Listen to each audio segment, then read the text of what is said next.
Dates nuts வச்சு இந்த மாதிரி ஒரு பைட்ஸ் தான் ரெடி பண்ண போகிறோம். இது சுகர் ஃப்ரீ தான். டேட்ஸ் மட்டும்தான் ஆட் பண்ணியிருக்கேன். சில குழந்தைங்களாம் டேட்ஸ் நட்ஸ்லாம் எடுத்துக்க மாட்டாங்க. இந்த மாதிரி பண்ணி கொடுங்க, விரும்பி சாப்பிடுவாங்க. அதுக்கு பாதாம், பிஸ்தா, முந்திரி, வால்நட் இதை வச்சு கிரைண்ட் பண்ணியிருக்கேன். நீங்கள் சாப் கூட பண்ணிக்கலாம். ஒரே ஒரு ஃபிக் எடுத்திருக்கேன், 10 டேட்ஸ் எடுத்திருக்கேன் ஸ்வீட்காக.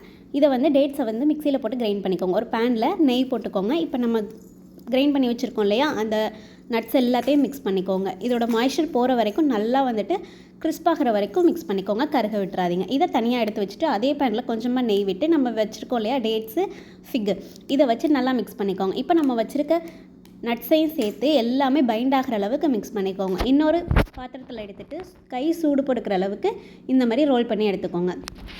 உங்கள்கிட்ட பட்டர் ஷீட் இருந்ததுன்னா பட்டர் ஷீட் எடுத்துக்கோங்க. இதை வந்து ஒரு 15லேருந்து 20 நிமிஷம் ஃப்ரிட்ஜில் எடுத்து வச்சு கட் பண்ணிங்க அப்படின்னா டேஸ்ட்டான பைட்ஸ் ரெடி ஆகிடுச்சுங்க. இதை வந்து டெய்லி ஒரு பைட்ஸ் கொடுக்கலாம். ஈவினிங் ஸ்நாக்ஸாக எடுத்து கொடுக்கலாம். குழந்தைங்களுக்கு ஸ்கூலுக்கு கூட கொடுத்து அனுப்பலாம். விரும்பி சாப்பிடுவாங்க. ரொம்ப ஹெல்தி கூட.